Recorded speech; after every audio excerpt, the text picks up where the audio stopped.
नमस्कार बच्चों, निर्माण एकेडमी के यूट्यूब चैनल में आप सबका स्वागत है। और कल हमने इस क्लास में एक नया प्रोग्राम चलाया है जिस प्रोग्राम का नाम है हमारा सीधी बात नो बकवास। ये हमारी क्लास का टाइटल है, सीधी बात नो बकवास। सीधी बात नो बकवास। तो कल हमने इसमें मूल अधिकारों पर चर्चा की थी और उन्हीं मूल अधिकारों पर हम आज जो है क्लास को आगे बढ़ाते हुए इसी प्रोग्राम के तहत आज हमारी इस प्रोग्राम का हमारा दूसरा एपिसोड है। तो उसी को हम आगे बढ़ाते हुए यानी मूल अधिकारों को ही आगे बढ़ाते, कल हमने मूल अधिकारों पर चर्चा कर ली थी और मैंने आपको बताया था लास्ट टाइम कि वर्तमान में जो है कितने मूल अधिकार हैं हमारे, 6 मूल अधिकार हैं। उन 6 मूल अधिकारों को हम डिफाइन करने वाले हैं इस क्लास के तहत। तो मैं आपसे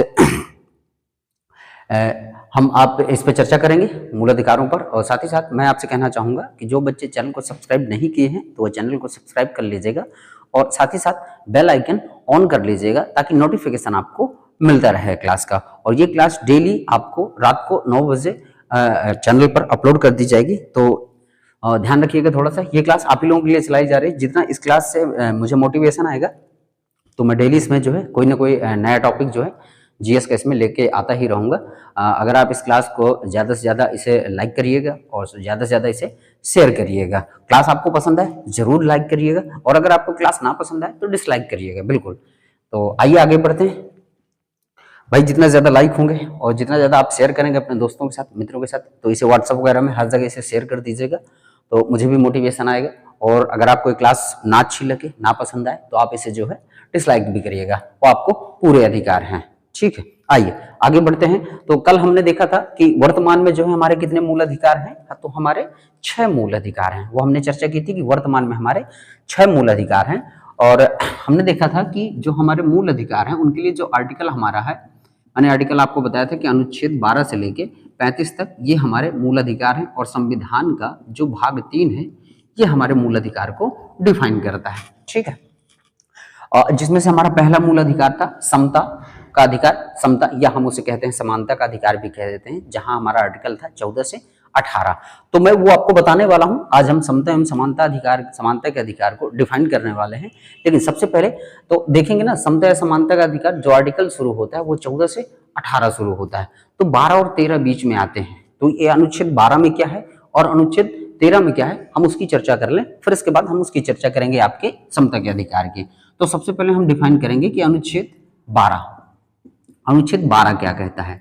तो सीधी सी बात है, अनुच्छेद 12 क्या कहता है। अनुच्छेद 12 में हमें राज्य की परिभाषा दी गई है, राज्य की परिभाषा।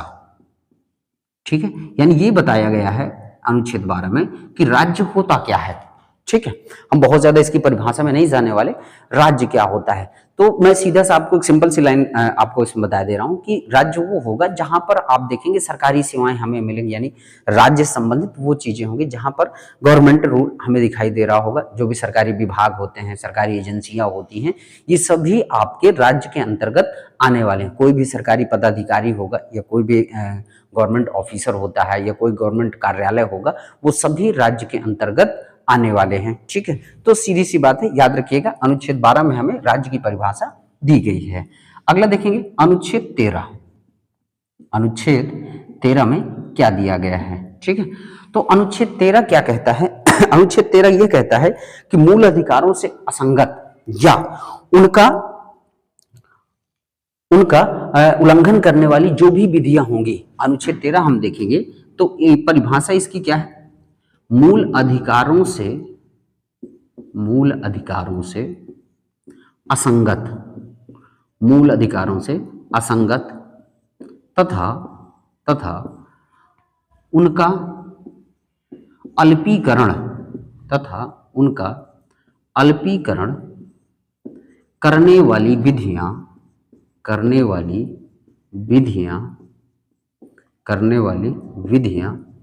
शून्य होंगी। क्या होंगी, शून्य होंगी। मैं इस बात को डिफाइन कर रहा हूं, बहुत अच्छे से आपको समझाने वाला हूं, तो थोड़ा सा ध्यान दीजिएगा मेरी बातों पर।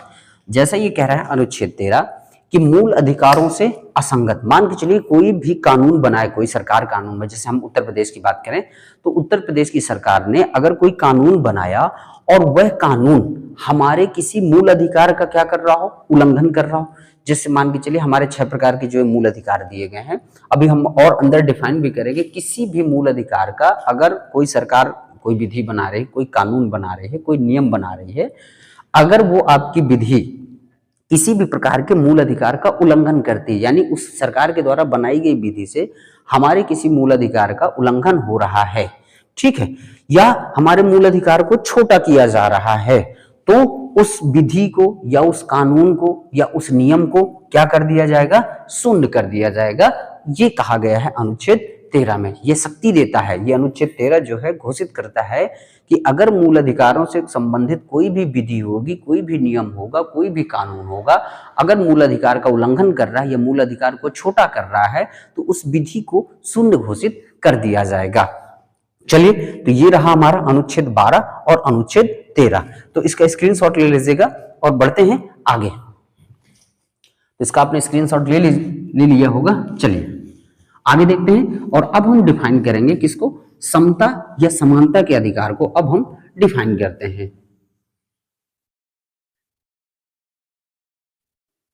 चलिए, तो बच्चों ध्यान दीजिएगा, अगर आपको क्लास पसंद आ रही हो तो लाइक जरूर करिएगा, और अगर क्लास आपको ना अच्छी लगे, चीजें जो है नहीं अच्छी लग रही है या क्लास आपको नहीं पसंद आ रही है तो जरूर डिसलाइक भी करिएगा, आपके वो कर्तव्य है, ठीक है। और अगर क्लास पसंद लगे तो लाइक करिएगा, साथ ही साथ मित्रों के साथ शेयर करिएगा। चलिए, तो हम देखते हैं समता, या इसी को हम कहते हैं समानता भी कह देते हैं, दोनों एक ही शब्द, समानार्थी शब्द है। तो समता या समानता का अधिकार, समता या समानता का अधिकार। और हमने देखा था इसके लिए आर्टिकल हमारे कौन से थे, अनुच्छेद 14 से लेके 18 तक, अनुच्छेद 14 से लेके 18 तक ये हमको अधिकार इसमें दिए गए हैं, ठीक है। समता या समानता का अधिकार 14 से 18। अब हम एक एक आर्टिकल को डिफाइन करेंगे कि अनुच्छेद 14 में क्या है, 15 में क्या है, 16 में क्या है। तो हम सबसे पहले डिफाइन करते हैं अनुच्छेद 14, ठीक। तो देखिए इसके अंतर्गत अब ये मूल अधिकार, तो हमारा अनुच्छेद 14 में क्या, हमारा विधि के समक्ष समता, विधि के समक्ष समता, विधि के समक्ष समता या विधियों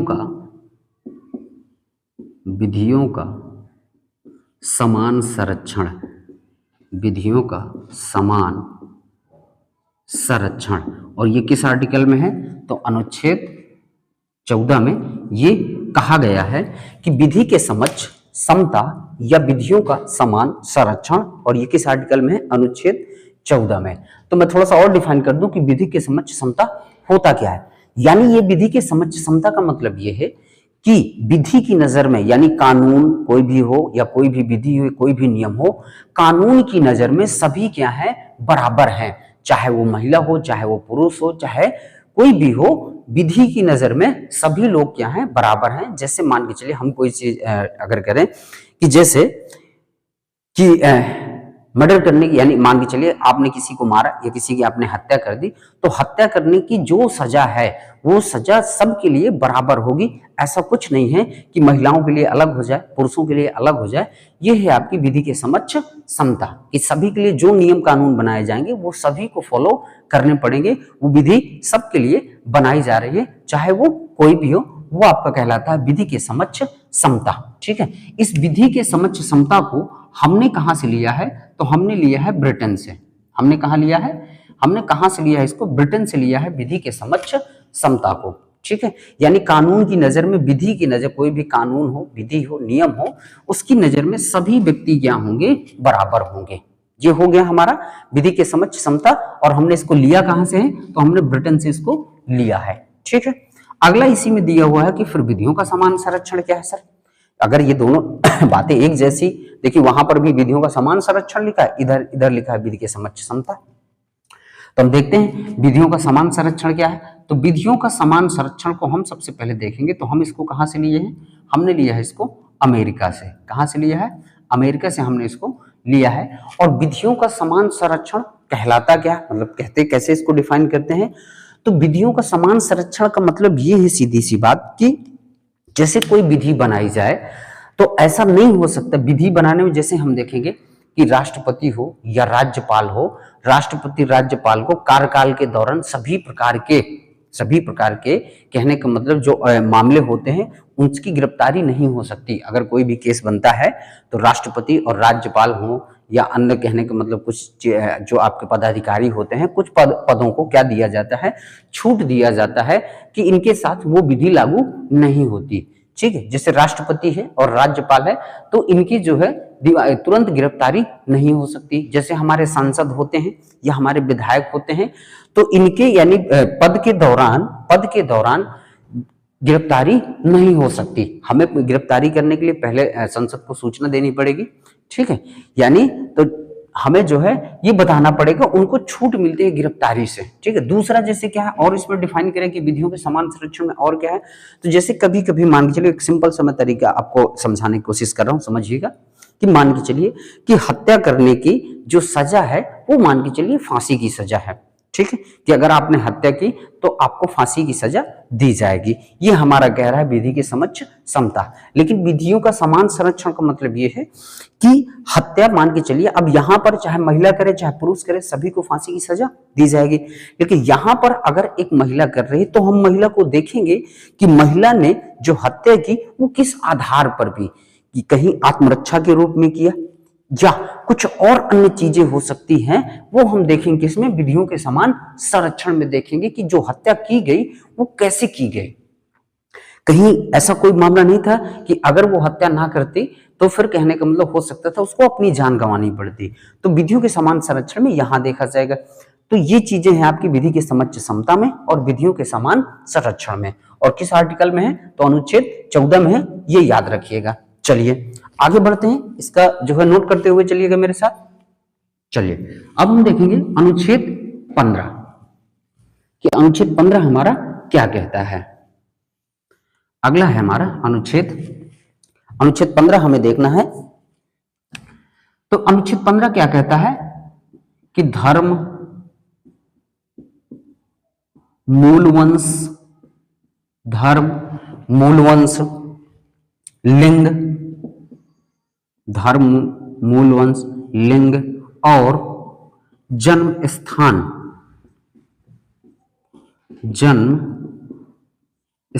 के आधार पर जन्म स्थान के आधार पर भेदभाव नहीं किया जाएगा।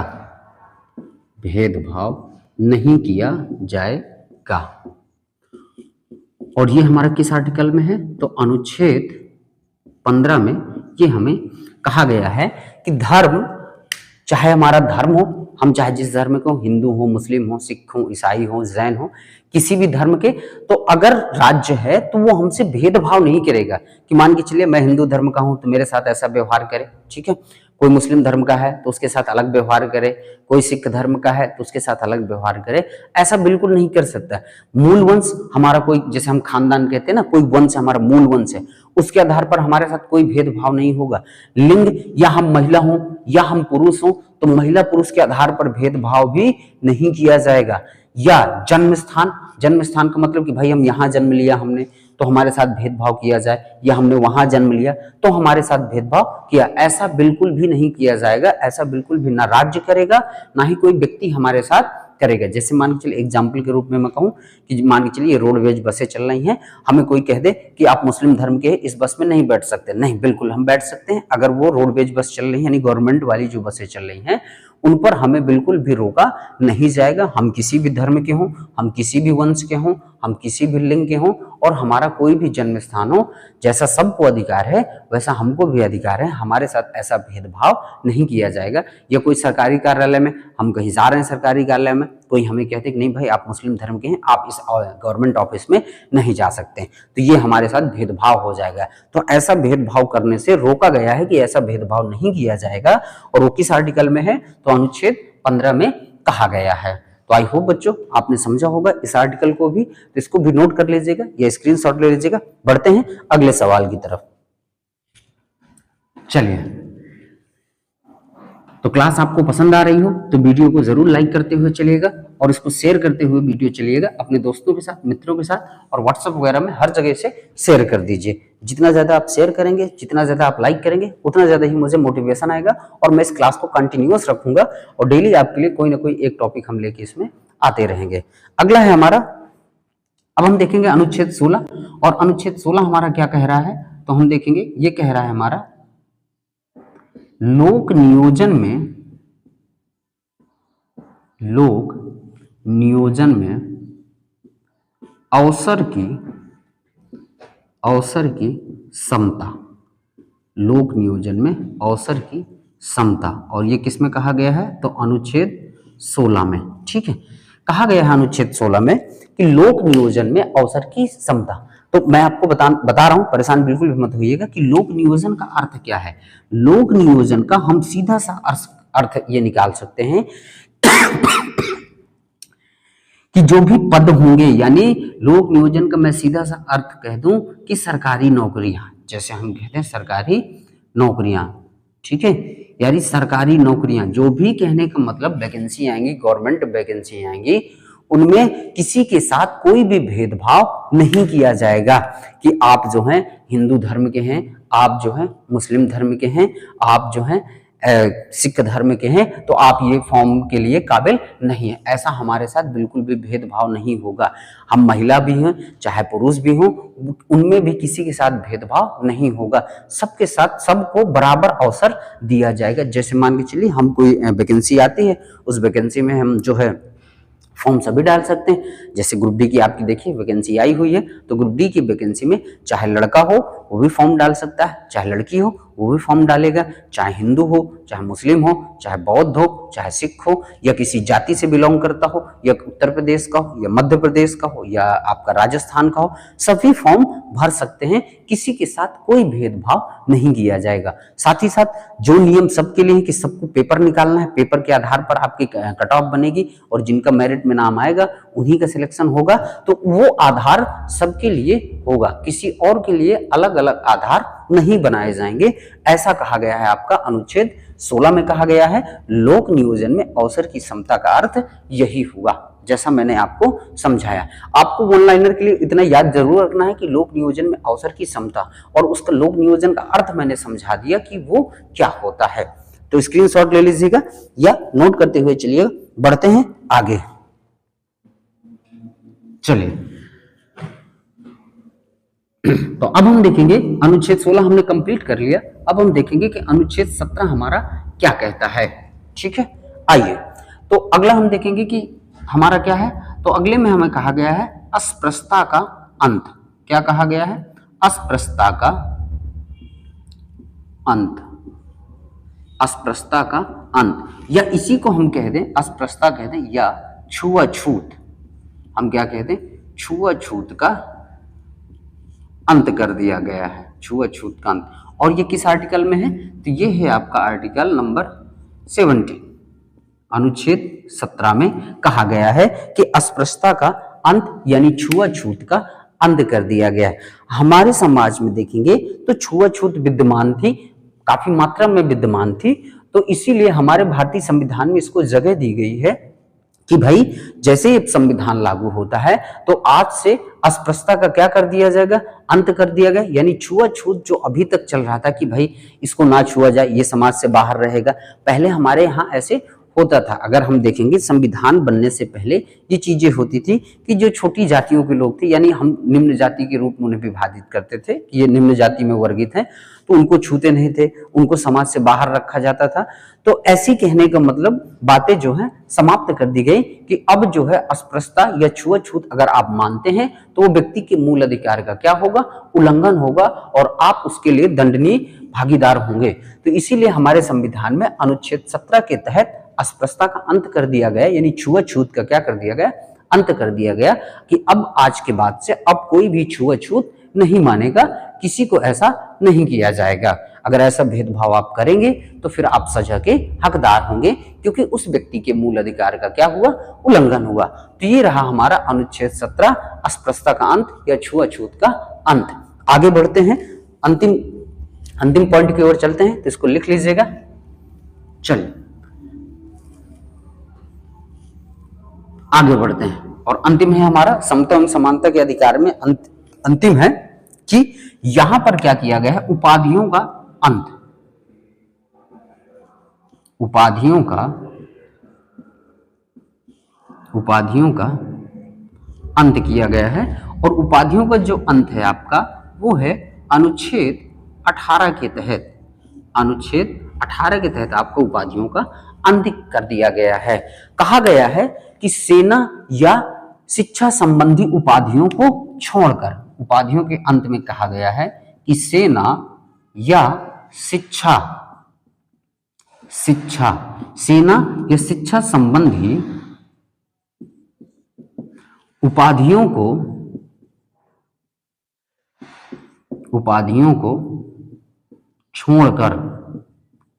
छोड़कर सभी प्रकार की उपाधियों पर रोक लगा दी गई कि अब कोई भी उपाधि धारण नहीं करेगा। जैसे पहले बहुत सारी उपाधियां चलती थी कि आप जो है उपाधियों के नाम से जाने जाते थे। जैसे हम देखा जाए तो बहुत सारे लोगों को उपाधियां दी, कैसरे हिंद, ठीक है, सिराजे हिंद, ऐसी बहुत ढेर सारी उपाधियां जो धारण किया करते थे, वो अब कोई भी उपाधि धारण नहीं करेगा। अब आपको सेना या शिक्षा संबंधी उपाधि छोड़कर अन्य उपाधि आप धारण नहीं कर सकते। जैसे सेना की उपाधि देखो क्या होती है, जैसे आपके एयर मार्शल हो जाते हैं, जनरल होते हैं, मार्शल होते हैं, ऐसी उपाधि आप धारण कर सकते हैं। दूसरा शिक्षा संबंधी यानी जो एजुकेशन से संबंधित होती है, जैसे डॉक्टर, इंजीनियर, एडवोकेट, ये उपाधियां आपकी शिक्षा संबंधित होती हैं, इनको आप धारण कर सकते हैं। बाकी अन्य किसी प्रकार की उपाधि धारण आप नहीं कर सकते। जैसे मान के चलिए कहा जाए आप कि जैसे पहले हमारी उपाधियां देखेंगे कि तोतिए हिंद, ठीक है, ऐसी उपाधि कैसरे हिंद, जैसे हमने कैसरे हिंद को उपाधि हमने देखो कि राय बहादुर, राय चौधरी, ऐसी उपाधियां जो पहले चला करती थी, उन सभी उपाधियों को अंत कर दिया गया, रोक दिया गया। सिर्फ सेना या शिक्षा संबंधी उपाधि जो है आप धारण कर सकते हैं। मान के चलिए आपने डॉक्टर की पढ़ाई की है, तो आप बस अपने नाम के आगे डॉक्टर लगा सकते हैं, कोई अन्य उपाधि आप नहीं लगाएंगे। उन सभी उपाधियों का क्या कर दिया गया है, अंत कर दिया गया है। और ये सब कहाँ कहा गया है, अनुच्छेद 18 में। आप इसको भी नोट कर लीजिएगा। तो आई होप बच्चों आपने समझा होगा, समता एवं समानता के अधिकार को पूरी तरह से हमने डिफाइन कर लिया। आज हमने समता या समानता के अधिकार को पूरी तरह से खत्म कर लिया। कल हम जो है आपका जो है अब अगला जो रहेगा हमारा स्वतंत्रता का अधिकार, तो स्वतंत्रता के अधिकार को हम कल की क्लास में डिफाइन करेंगे। और वो निर्भर करता है आप पर कि आप इस क्लास को कितना पसंद करते हैं। जितना ज्यादा आप पसंद करेंगे उतनी ही इस क्लास के आगे जो है टाइमिंग बढ़ती चली जाएगी और नए नए टॉपिक आपके इसमें शामिल होते रहेंगे। तो जो बच्चे चैनल को सब्सक्राइब नहीं किए हैं तो चैनल को सब्सक्राइब कर लीजिएगा, साथ ही साथ बेल आइकन ऑन कर लीजिएगा। और वीडियो आपको पसंद आए तो इसे लाइक करिएगा, साथ ही साथ अपने मित्रों के साथ इसे शेयर जरूर करिएगा। व्हाट्सएप वगैरह में आप सभी लोग इसे शेयर करिएगा तो मुझे भी मोटिवेशन आएगा और मैं इस क्लास को कंटिन्यूअस रखूंगा। तो मिलते हैं आपसे अब कल की क्लास में। Thank you.